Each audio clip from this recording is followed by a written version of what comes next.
All right, welcome back to section 5. We're going to be talking about measuring and managing your salespeople. This may be yourself too. So what I found was once I got going, I was selling about 2-3 days a week, but I still had to do some other things. I still had to deliver on some of the client work until we could hire an account manager. I still had to run just other day-to-day things of being an owner in a business. So as we started scaling, it started working really well. We started growing our client base.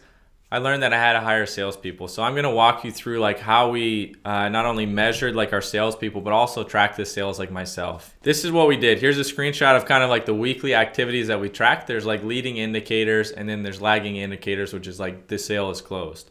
So the leading indicators that we looked at was we had the correct contacts that people were scheduling on their own through our Calendly link. And then otherwise we had correct contacts that we made through the dialer or the people that scheduled from an email. So looking back further, we tracked dialer hours and number of dials. We tracked the number of emails that were being sent through our sequences. And basically these led to a certain amount of correct contacts and managed wins. We expected about 3 wins a week and at about $1,000 a person. So what we found, we put metrics in here too. We found that we could do 3.2 hours a day on the dialer. We could do 80 dials a day if you're really focused and you're really getting through and leaving voicemails.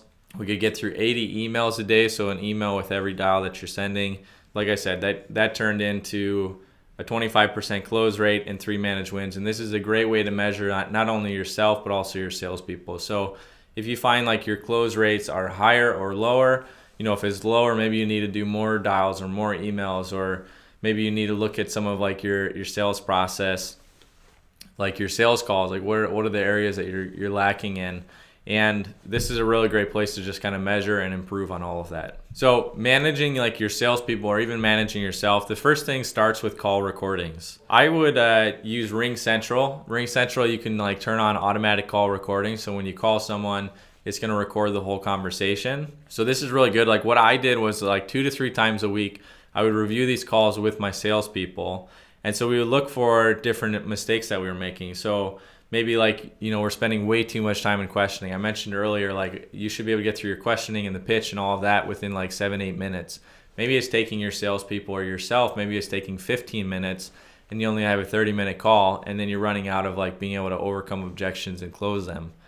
Maybe that's it. Maybe you're doing a bad job at handling certain objections. And so doing call recordings is really going to tighten this up. It's going to help you improve your close rate and really figure out how people are doing, because you're not going to be able to be on every single call that they're on. Another thing that we did was daily meetings. So I would do a 30-minute meeting to review the call recordings, or we would practice role playing. So let's say we reviewed call recordings, we pointed out all these mistakes or areas that they're doing well or things we could improve. Well, the next thing is role playing. So some days we do call recording, some days we do role playing. Let's say they were really bad with, I need to talk to my partner with that specific objection. Then we could role play that. Or let's say they were really bad at in their sales questions, and so that was taking them a long time. They weren't getting great answers, and we could practice that. I like to use this example. I think I took this example from Jack Daly. He talks about with NFL teams. They're not going out and playing the game. They're spending 6 days out of the week practicing for their game time. But a lot of times what we do, if you're going to do this yourself or your salespeople, is that you're going right into game day every single time, and that's your practice. So you need to make sure you have enough practice to be successful with this. Another thing that we did was we blocked time for dialing and scheduled calls. So we usually block the first half of the day for dialing, because that's something where it's you need to be in that zone. You don't want to be worried about if you have a scheduled call coming up, are you going to have enough time? And then we would have scheduled calls in the later part of the day, just so you'd stay focused, you'd stay in the zone. We found that was really helpful. Another thing, competition is really important.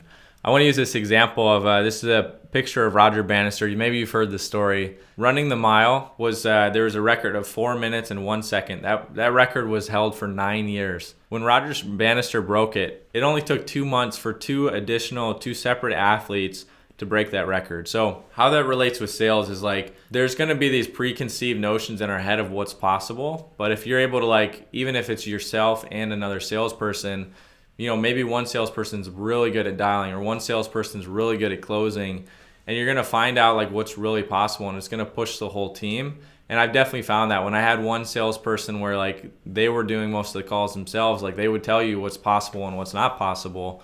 But when you bring in someone else, they're able to like start saying, well, no, this is possible, and things just get better and better. My point here is like, I think the faster you can hire multiple salespeople, the better and more effective your whole organization is going to be, and you're going to figure out if people are being effective or not. Before we jump into like continuing education, I just want to like hit on one thing. So the daily meetings and the call recording review. This is something like where I felt like we would do those, and then our sales team would be doing really good. They'd be closing really well. And then I would feel like as an entrepreneur, like, it's a lot of work. It's a lot of time to like manage these people or set aside 30 minutes or an hour a day to run through these. And so I would just kind of let it go by the wayside because I figured, they're doing well, they got it. So like if we stopped doing those meetings because I thought things were good, things started to slip. So I felt like really having continuous meetings, continuous practice was a really good thing for our sales team, and I would highly recommend keeping that up even if you're doing really great. All right, so continuing education was a really big thing. When I first got into sales, I told you guys I wasn't really that good at it. So what I learned was like, go through 10 different like either books or courses on a certain topic and you can get really good at it. So that's what I did in sales, and that's how I was able to like develop a script and do all this stuff. Some of the ones that I recommend and I had our sales team go through, Jordan Belfort has a video course called Straight Line Selling. It's a little bit more expensive. I hear his book covers a lot of the same topics, so you could maybe go that route if you're trying to save some money. Some of the books, You Can't Teach a Kid How to Ride a Bike at a Seminar, Pitch Anything, Spin Selling, The Ultimate Sales Machine. Really just Google a lot of books. I think what it's going to do is it's going to like give you a lot of outside of opinions around how you could sell. Some of them are going to be conflicting. Some of them are going to be the same. Some of them you're going to jive with and some of them you're not. But I think it really gives you a lot better idea of like making your own decisions and being intentional and being aware of like what you're doing during the sales process. Okay, so when I hired salespeople, I actually hired people like that weren't experienced. So I would pay him 30 grand salary, and then I'd pay him a commission, usually 10 or 15% of what they sold. But they didn't have any kind of background experience in sales or marketing. So I also recommend like having them learn about marketing, digital marketing. I think it's important.